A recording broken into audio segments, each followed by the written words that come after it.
Hello again, everyone, and welcome to Well-Hung History, where we tell true tales of the condemned and the executed. We're calling today's episode Hanging Out with the Pierrepoint. Dispatched more than 1,000 of the condemned.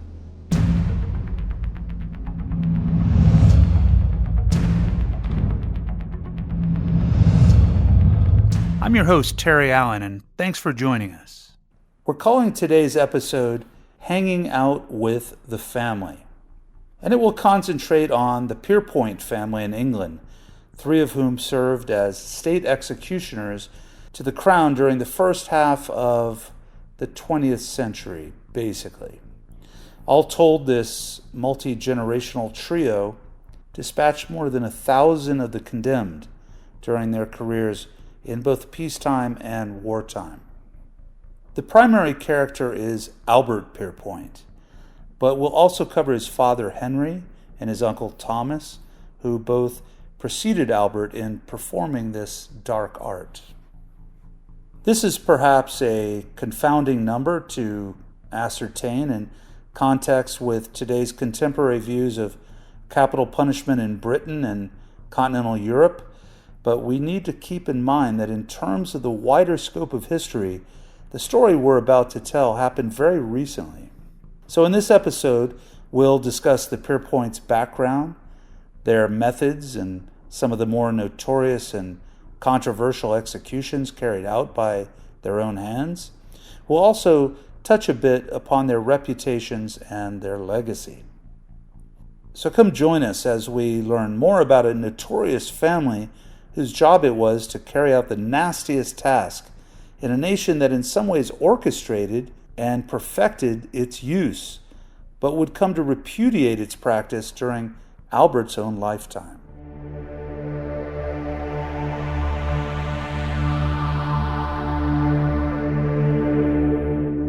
Let's start with Grandpa, Henry Pierrepoint. He was the first of the 3 to begin this family tradition. He was born in Nottinghamshire in 1877, and the family moved to Bradford in Yorkshire in his teen years, and he became a mill worker there, and then a butcher of animals, and then later, of course, a butcher of humans. He appears to be rather bored with that line of work, and he applied for a position as an officially licensed hangman to the crown, and after a few rejections, he was eventually approved.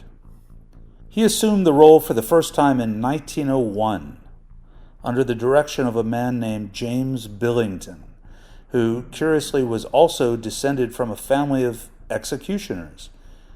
And we may touch on them, the Billingtons, in a later episode, and though they were quite prolific, they were not as lethal nor notorious as the family that succeeded them.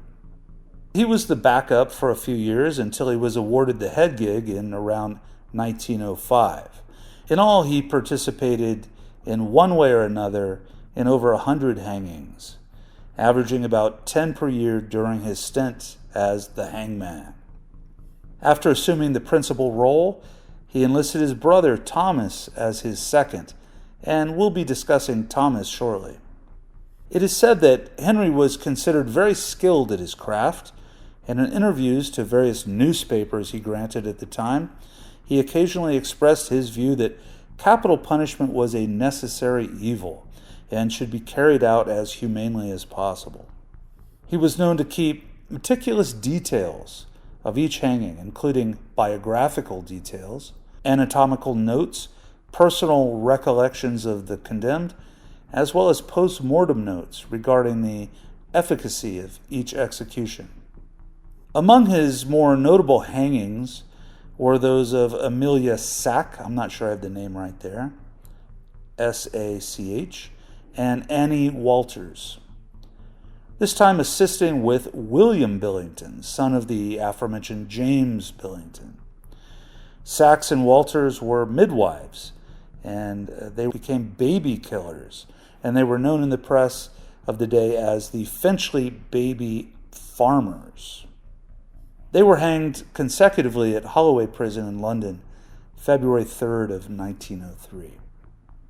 He also performed another double hanging a few years later, this time of the Stratton brothers, who were convicted murderers. And their case was widely covered back in the day and considered to be possibly the first capital crime adjudicated via forensic evidence, namely fingerprints. Well, Henry's career came to an unfortunate end, kind of a rather pathetic end, when he reportedly showed up drunk on the eve of a hanging of a lad called Frederick Foreman in 1910. He was due to carry this out with another executioner named James Ellis. It seems these two feuding hangmen did not get along, and Ellis rats Pierrepoint out to the superiors, and the latter is dismissed. So this effectively marks the end of Henry's career. A footnote here, John Ellis himself was even more prolific in his career, having been party, this time, to over 200 hangings. He would eventually commit suicide many years later, quote, under the heavy effects of drink, after at least a few previous attempts of the sort. So if it's not bad enough to be guided to the gallows, how would you like two rival drunken hangmen tying your knot? Ouch. Though Henry lived on for another decade or so following his expulsion, his job as England's principal executioner was over, and was subsequently transferred to his brother Thomas, who after a short pause we will discuss next.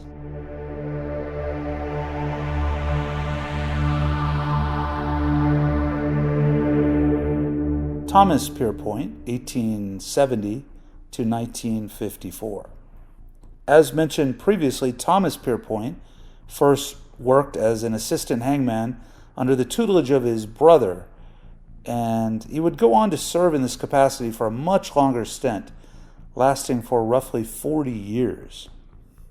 During his long career, Uncle Tom carried out almost 300 executions, most of them for capital offenses in England. But it's important to note that while he was a state-sanctioned executioner to the British Crown, he also worked on behalf of the U.S. military, and we'll be discussing that role shortly. During his career, he was also appointed the official executioner in Ireland, and he carried out roughly 30 hangings at Mountjoy Prison in Dublin between 1921 and 1943. Mountjoy Prison does not sound very joyous to me, but that was his role, and he also hanged a few others in Belfast during this period. Now, as alluded to, he was hired by the U.S. military to carry out executions, 16 in total of its soldiers convicted of serious crimes stationed in the UK during the war years of World War II. There are a few notable mentions here, as the U.S. military penal code allowed for rape as well as murder to be considered capital crimes, and this was not the case in Britain. And he seems to have considered the death penalty excessive for the former, but he carried out his duties nevertheless. He also gave an interview in which he expressed disapproval of the American tradition of displaying the condemned man near the gallows and reciting his list of crimes before asking his final statement. He thought this was unseemly and needlessly protracted the gruesome spectacle. And a little side note here, and this is not particular to our subject, but really to anybody that would have been an executioner, I guess, at the time. It should be mentioned that for much of his career and that of his brother and all the others that came before, the position of executioner was a sort of side hustle. He would have been paid a la carte for his duties. Though it would have doubtless varied during his long stretch, he was paid about 15 quid for each hanging toward the end of his career. That's about £500 today, which would not have been a livable wage. As such, he maintained other occupations, including that of a bookie and various other means to make a living.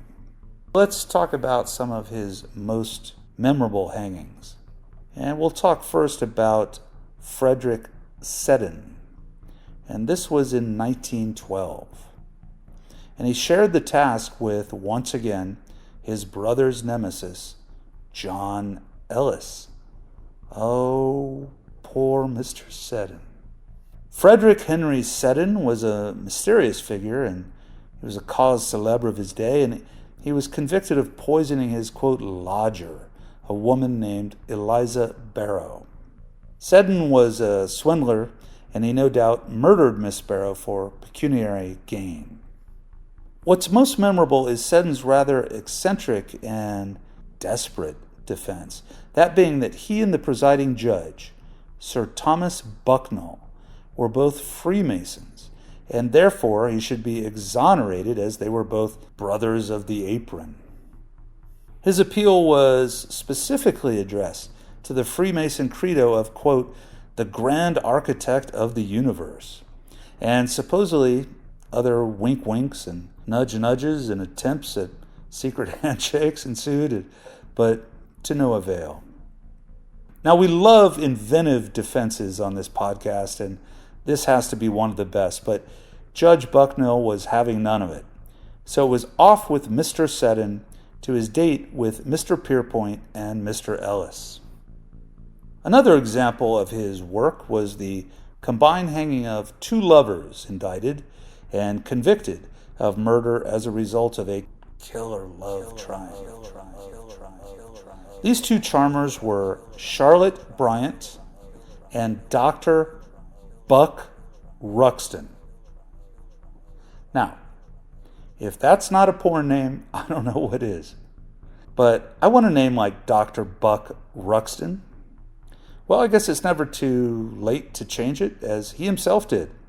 Dirty little secret here. Buck's birth name was, don't hate me for this, I'm going to try it, Bukhtiyar Champa Rustamji Ratamji Hakim. And he was a doctor from India. By the way, Buck was also known in the tabloid press as, quote, the savage surgeon. He also took the lead role in the hanging of Ethel Major, another poisoner, and this occurred in December of 1934. Now, she was known as the corned beef killer. Just another wonderful, incredible English moniker. The corned beef killer. Apparently she had spiked her husband Arthur's corned beef sandwiches. Apparently she had spiked her husband Arthur's corned beef sandwiches on at least a few occasions, and also that of the family dog, with strychnine. Eventually, she succeeded on both counts and was sentenced to death. She was the only woman to be hanged at Hull Prison. And as to the American soldiers that Thomas Pierrepoint hanged, as alluded to earlier, those took place at Shepton Mallet in Somerset. This is an ancient prison that had been in existence since 1625, and it was not shuttered until 2013. During the Second World War, the American military had commandeered a wing of this ancient prison and sequestered its own soldiers convicted of capital offenses while on duty at its bases in the United Kingdom. In total, 18 American soldiers were executed there during the years of World War II, 8 for murder, 6 for rape, and 4 for both. All but 2 were hanged by Thomas Pierrepoint and his nephew Albert, who we will be speaking of shortly. The 2 others were shot by firing squad. The last execution by Thomas was that of a guy called Leonard Holmes, and that took place at Lincoln in May of 1946, thus ending a very long and inglorious, I guess you could say, career. It should be noted that Thomas Pierrepoint was particularly renowned for the celerity of his hangings, and he was said to never exceed a minute from cell to gallows, and he was very proud of this. Due to the great length of his career, he came under rising suspicion as to his ability to practice his craft, particularly his failing eyesight as he advanced into his 70s. But there was a probable explanation for the fact that he was never officially relieved from his duties, as there were not a lot of applicants clamoring to carry out this role. That would fall to his nephew. In fact, he was said to be so bent on being punctual at his job that he didn't seem to be always aware or concerned with the safety of his assistants, whose job it was to ensure that the condemned person's legs were bound. It seems that on at least a few occasions that this got uncomfortably close to the assistant dropping from the trap from the executed prisoner. He was also accused by some eyewitnesses of smelling of drink on several occasions, just as his brother had been. But in his memoirs, his nephew vehemently countered this claim, and in fact recalled that Henry admonished him the following, quote, "If you can't do it without whiskey, don't do it at all." Thomas Pierrepoint died in Bradford in 1954 at the age of 83. So now we'll move on to the Pierrepoint that is really the star of the story, that being Albert, who is still remembered in certain circles today, and we'll learn about him in some detail after a quick break.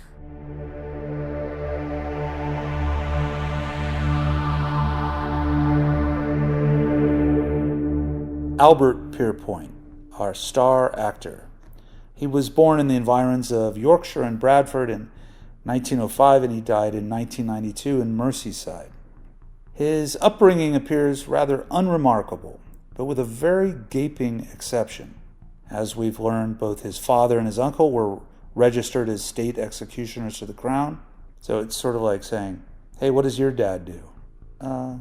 He sells insurance. What does your dad do? Well, he executes people. Though he was ultimately responsible for more than twice the hangings of his other family members combined, hundreds of these were carried out outside the borders of his native country. And this is vital to understanding him and his prolific career. From an early age, he showed particular interest in joining the family footsteps. In a television interview late in his life in the 1970s, he admitted that when asked, "What would you like to do when you grew up?" he replied, quote, "I want to be an executioner." He worked various odd jobs as a young man, and he would continue to do so throughout his whole life, between his career as an executioner, which began in 1932 when he was in his mid-20s. But as we've mentioned, like his father and his uncle, being the executioner didn't always pay the bills, so he worked side hustles as well. He owned a pub for many years. He did other odd jobs to pay the bills. He spent the 30s as an assistant to his uncle in the real family business before becoming the lead in 1940. So Albert Pierrepoint becomes the head executioner to the crown in 1940. And this date is particularly important as much as the story becomes most prominent as World War II rages on in Europe. But before we get to all that, let's take a few minutes and try to divine a day in the life of a hangman during this era on the eve of an execution. He and his assistant would have shown up at a hotel near the designated prison in the afternoon prior to the hanging. They were there on business to carry out the task at hand the following day. A fastidious man like Pierrepoint would have viewed the prisoner in their cell to gauge the size and weight of the condemned. He determined the drop accordingly. This was to prevent asphyxiation or even decapitation, which was commonplace for centuries before. He would have been very careful to have had no verbal contact with the condemned person, and he reported later that he never exchanged words with those that he was charged to kill. After making his calculations and consulting the official, quote, table of the drops, as dictated by the Home Office, and periodically updated by Pierrepoint himself. And yes, there is such a thing, and you can see it today online. He would then carry out a test of sorts on a sack of grain or something similar to measure the right length as was to be applied the next morning. At dawn the following day, the condemned was led from their cell and their hands and legs manacled and a hood placed on their head. And an attendant would then fasten the noose around the neck. This was not typically done by Pierrepoint himself, but by his second. Pierrepoint would then pull the lever, the trapdoor was released, and the prisoner was banished to the afterlife instantaneously. Such was the protocol, and Albert not only followed it, he perfected it. And there are no known botched hangings during his tenure as the hangman. Well, I don't know about you, but I have a bit of a stiff neck, and I need a little break. But after that, let's talk a little bit about the rogues gallery hanged by Albert, both on his own turf and on foreign soil during the 1940s and 50s. It's a long and colorful list, so stay with us.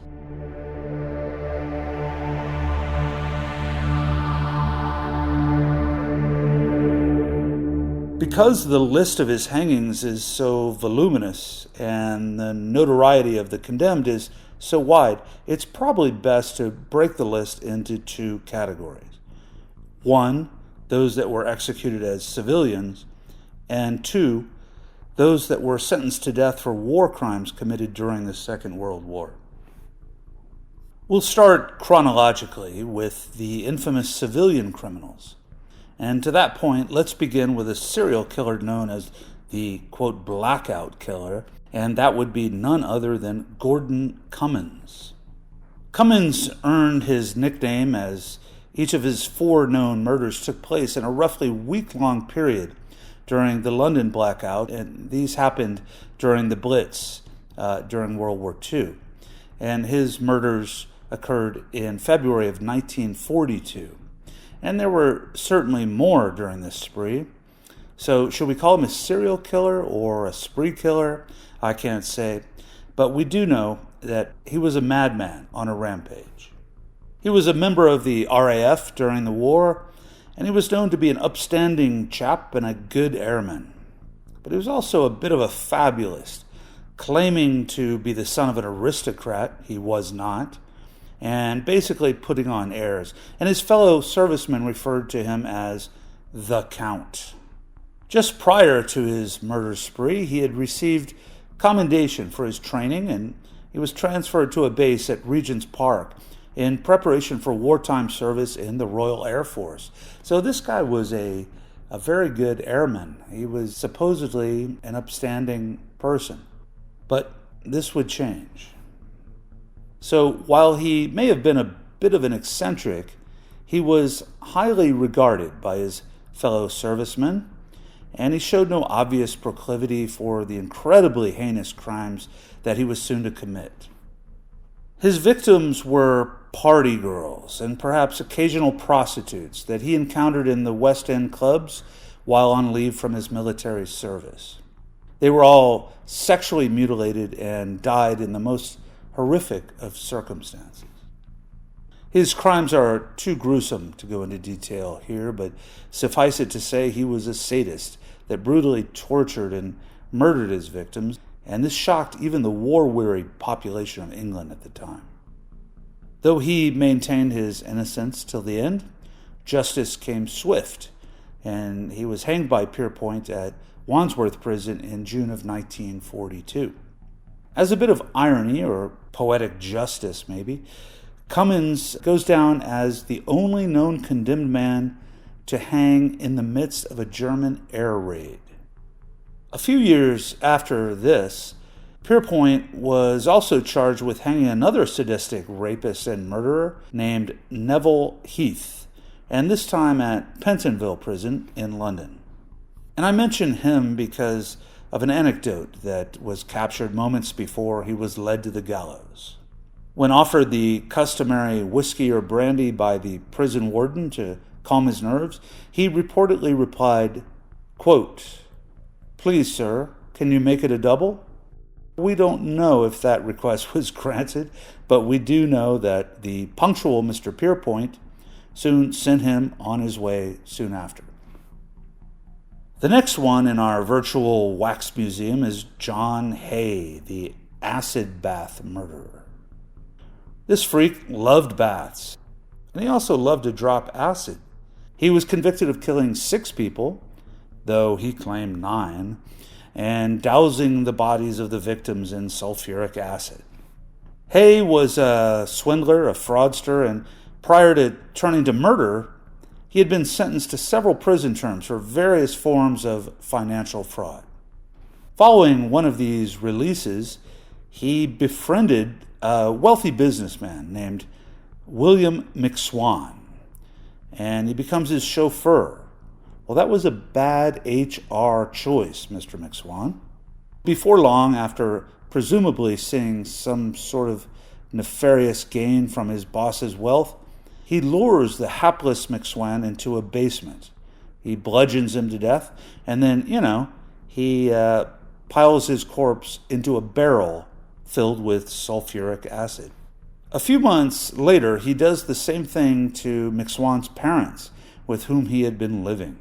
And they had become very suspicious of him. Wonder why?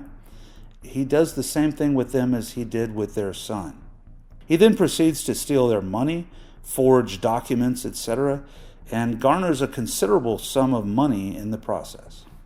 Surprisingly, he gets away with this, but within a year or two, his gambling debts are mounting, and so he hatches a plan to roll out the barrel again.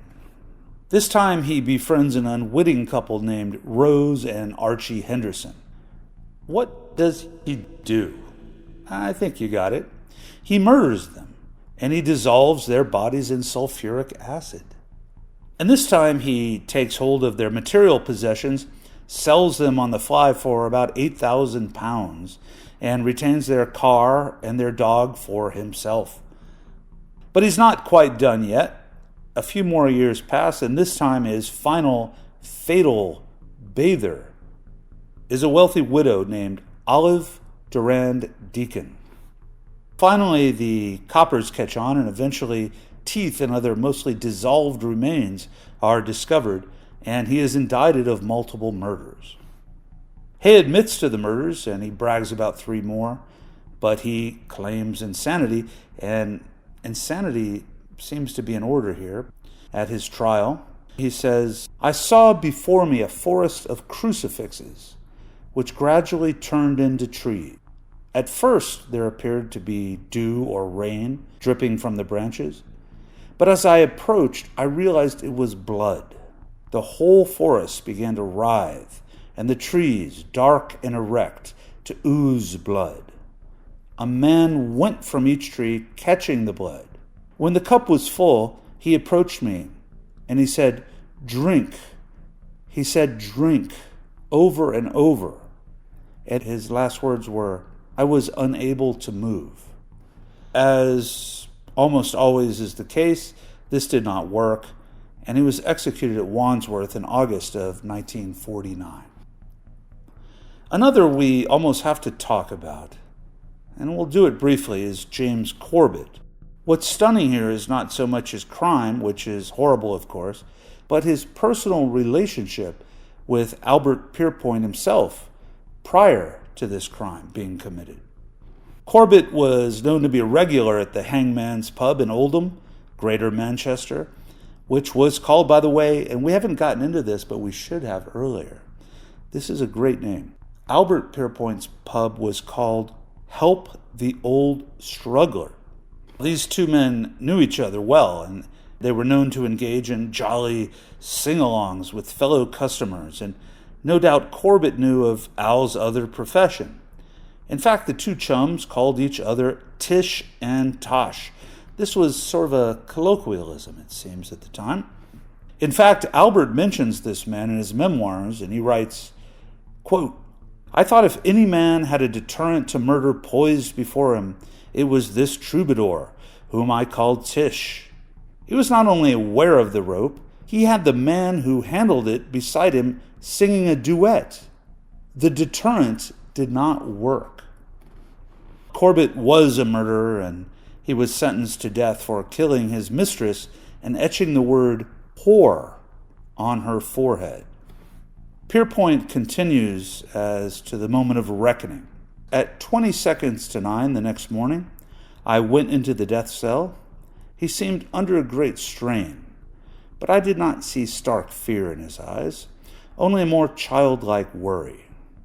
He was anxious to be remembered and to be accepted. "Hello, Tosh," he said. "Hello, Tish," I said. "How are you?" I was not effusive, just gave the casual warmth of my nightly greeting from behind the bar. And there are many more, of course, including Michael Manning, the last person executed in the Irish Republic, and Ruth Ellis, the last woman hanged in Britain. But let's take a few shots of whiskey and carry on to a few of the war criminals that paid their price at the end of Albert's noose.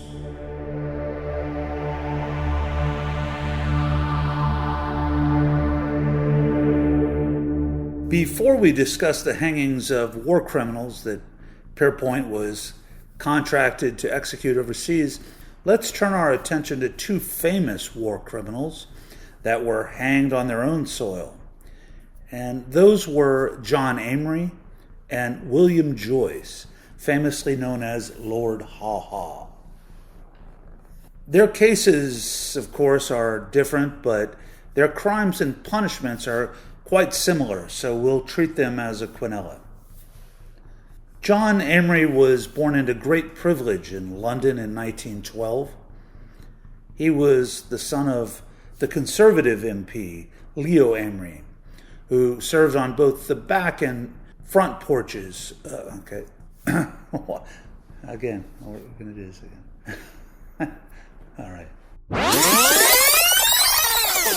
He was the son of the Conservative MP, Leopold Amry, who served on both the back and the front benches in the British Parliament.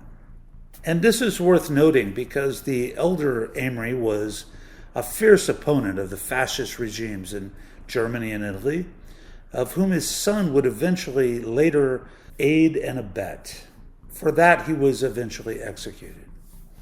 We can't really go into his tumultuous life in much detail here, but what we need to know about John Amry is that he was a committed fascist that openly aligned himself with those forces that threatened his country's very existence.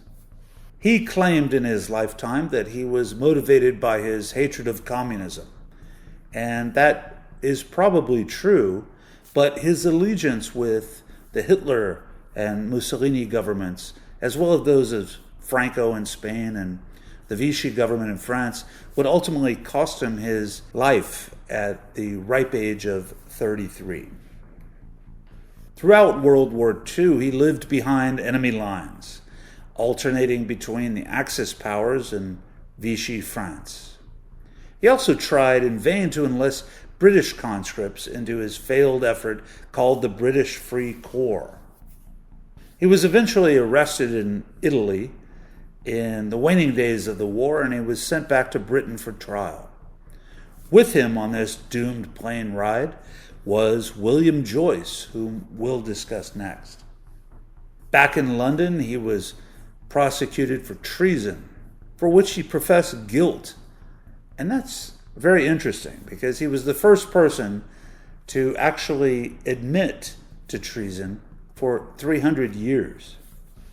He vehemently denied that he was a Nazi, and he claimed that anti-Bolshevism was really his true cause. But the evidence was overwhelming to the contrary, and he was sentenced to hang. Upon being prepared for the scaffold, he remarked, quote, "I've always wanted to meet you, Mr. Pierrepoint, though not under these circumstances." And he was executed at Wandsworth in December of 1945, and he was buried in the prison yard there until 1996, when his brother had his remains exhumed and his ashes were scattered in France. Lord Haw-Haw comes next, that being William Joyce. Though he was born in the United States, he was raised in Ireland by immigrant parents that had sort of come and gone between those two countries.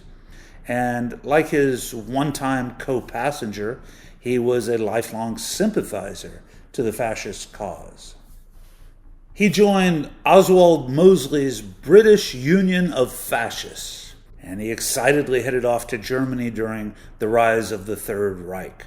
He became a German citizen at the outset of the war, and he spent the war years as a propagandist for the Nazi cause.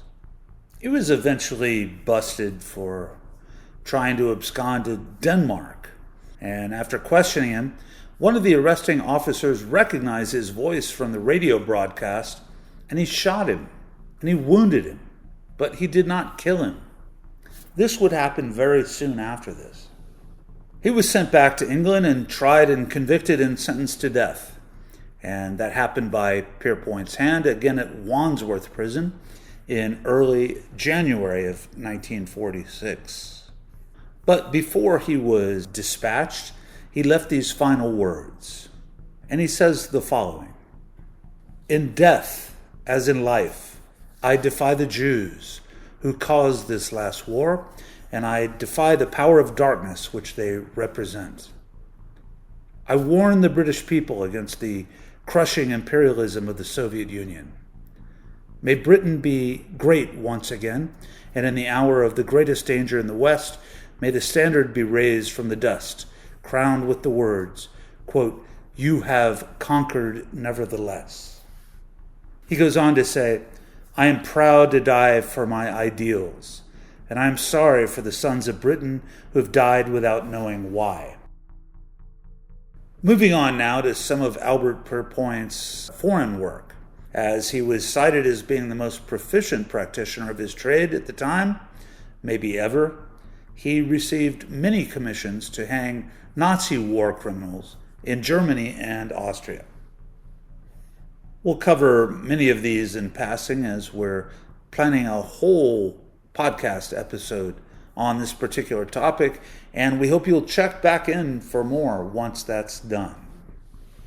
Very important to note here is that of the several hundred hanged by Pierrepoint during his long career, more than 200 or so took place in rather short order between 1945 and 1949. Most of these occurred in one country, Germany, no surprise there, and they took place in a particular place, and that was Hamelin Prison. Following the hostilities of World War II, the British commandeered the prison at Hamelin, and that was in Lower Saxony of Germany. This is where many of the Nazi war criminals they captured were housed. As the trials of these war pigs proceeded through the tribunals, the government decided that Uncle Albert was the right man for the job when inevitable death sentences were issued, and so he was commissioned to do what he did best. And man, he did get down to business. During these 4 or 5 post-war years, he traveled regularly to the prison, death kit in hand, like a carry-on in a luggage, I guess, and he got to work. During these trips, he executed over 200 war criminals, sometimes more than 10 a day, the men 2 at a time. That would have taken place in half-hour intervals. And the women were executed individually. And in true gallows humor history, I have to mention the names of 2 of his assistants at these hangings, James Roper and Alexander Hurry. I swear I'm not making this up. So let's take a minute here to discuss a few of the condemned women. And they went first, by the way, each of whom had been sadistic prison guards at the Bergen-Belsen prison/death camp, which the British Army had liberated in April of 1945. Irma Gress. I'm going to call her Greasy Irma. Elizabeth Volkenrath and Johanna Bormann. They each met the same fate on the same day, and that was December 13th of 1945. Greasy Irma was a Nazi volunteer, and volunteer I think is an important word here. And she had tortured people at both Auschwitz and Belsen, beginning in her teen years. She was known to be ruthless to the point of depravity to the helpless people that she abused. She was sometimes called the Beauty of Belsen, but I personally don't concur. This was probably ascribed to her because of her tender years. So go look at pictures of her and decide for yourself. But who cares, really, what she looked like? Think about her crimes. She goes down in history as the youngest woman to be executed by the British in the 20th century at the age of 22. Bormann also tortured and no doubt murdered prisoners under her care at both Auschwitz and Belsen and other camps, and was a friend of Greece. This charming Fraulein was also known from prisoners' accounts at her trial as, quote, the woman with the dogs. Now, that's an English translation, of course, but and I don't pretend to understand the German, but that's what she was known for. It's even said that she and Irma were heard to sing Nazi ballads in their cells on the eve of their executions. Volkenrath was more the same, having decided who would live and die at Auschwitz before being transferred to Belsen, and eventually being condemned to death at the age of 26 years of age. Trusty Uncle Albert put an end to this murdersome threesome within hours of one another, so no more cabaret for these fiends. Immediately following the executions of these witches in the morning of December 13th, a pair of dastardly devils were executed simultaneously at precisely 12:11 p.m. the same day. So I suppose Albert took a little tea time and then he got straight back to work. These were Josef Kramer and Dr. Fritz Klein. These two killers were also present at both Auschwitz and Bergen-Belsen, and in fact, Kramer was the second in command at Auschwitz to none other than Rudolf Hess.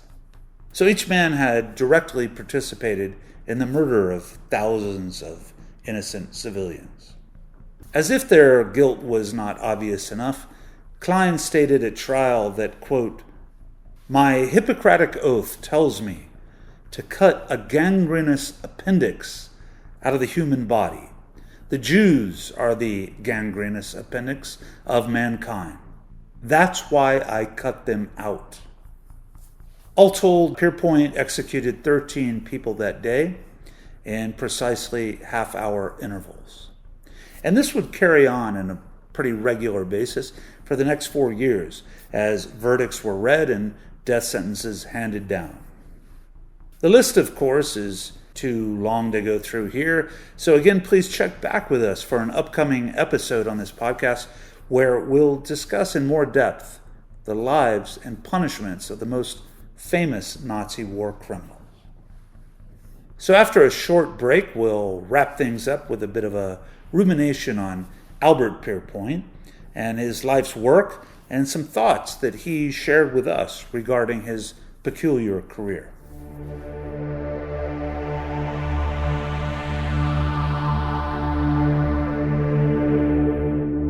The last of Albert Pierrepoint's hangings took place in 1955, this time of a child killer named Norman Green. And this took place just a few weeks after the execution of Ruth Ellis, the last woman hanged in Britain, who we briefly alluded to earlier. Albert had become as notorious as many of his victims at this stage, and he seems to have vacillated between the celebrity that he was afforded and the privacy that I think he cherished. The public opinion regarding capital punishment had changed markedly.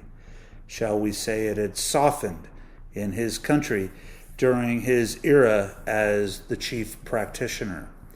And the execution of Ruth Willis may have been the final straw. It was one thing to do away with Nazi criminals that threatened the very existence of not only his own country, but humanity itself.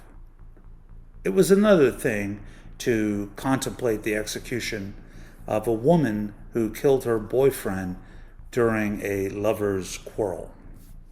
But something seems to have changed in him, and he was summoned to perform a hanging to take place in Manchester the following year. The punctual Pierrepoint showed up as he always did, but the condemned man was granted a reprieve. After some squabbles over the fee that he felt he was owed, he abruptly resigned his position in February of 1956, never to have hanged again. His long and storied career as the most famous hangman in modern times is controversial, and his views on the subject are contradictory. In his autobiography, written 2 decades after his last hanging, he says the following: "It is said to be a deterrent. I cannot agree. There have been murders since the beginning of time, and we shall go on looking for deterrents until the end of time.